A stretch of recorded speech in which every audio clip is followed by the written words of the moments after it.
শিৱসাগৰ জিলাৰ আৰ্যভট একাডেমীত ধনী ইভেণ্টছ এণ্ড আৰ্যভটৰ একাডেমীৰ উদ্যোগত চিত্ৰাংকন প্ৰতিযোগিতা, কবিতা আবৃত্তি প্ৰতিযোগিতা, আকস্মিক বক্তৃতা, কবিতা আবৃত্তি প্ৰতিযোগিতা অনুষ্ঠিত কৰা হয়। উক্ত চিত্ৰাংকন, আকস্মিক বক্তৃতা, কবিতা প্ৰতিযোগিতাত শতাধিক ছাত্ৰ-ছাত্ৰীয়ে অংশগ্ৰহণ কৰাও দেখা গৈছে। শিৱসাগৰৰ পৰা অংকুশ জ্যোতি দত্তৰ ৰিপৰ্ট, নিভাজ অসম লাইভ।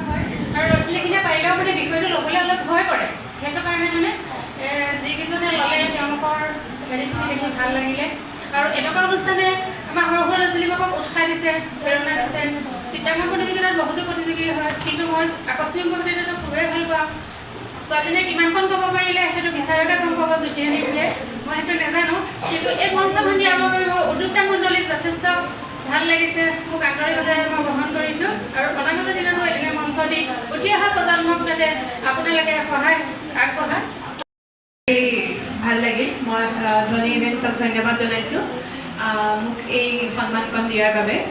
আজি যিটো প্ৰগ্ৰেম আচলতে হৈ গ'ল, মই কণ শিশুসকলক উদ্দেশ্যি দুআষাৰ ক'বলৈ লৈছোঁ যে আচলতে তোমালোকে যে আজি আহি পেলাই এই মঞ্চত থিয় হৈ দুআষাৰ কৈছা, লাগিলে ভুল হৈছে শুদ্ধ হৈছে সেইখিনি একেবাৰে ছেকেণ্ডেৰী কথা, কিন্তু প্ৰথমে তোমালোকক উৎসাহ দি পেলাই ইয়ালৈ লৈ অহা প্ৰতিজন গাৰ্জেনক কাৰণে এটা হাত চাপৰি মই বিচাৰিছোঁ।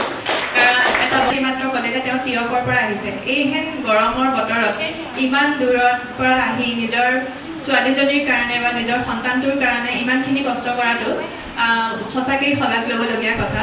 আচলতে আমি আজিৰ অনুষ্ঠানটোৰ পৰা আমি কি বিচাৰিছিলোঁ?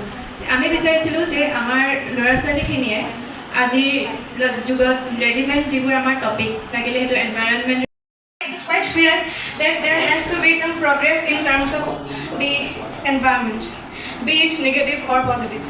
And in our case, it's mostly been negative. So now my topic for today's extempore speech is beach plastic pollution.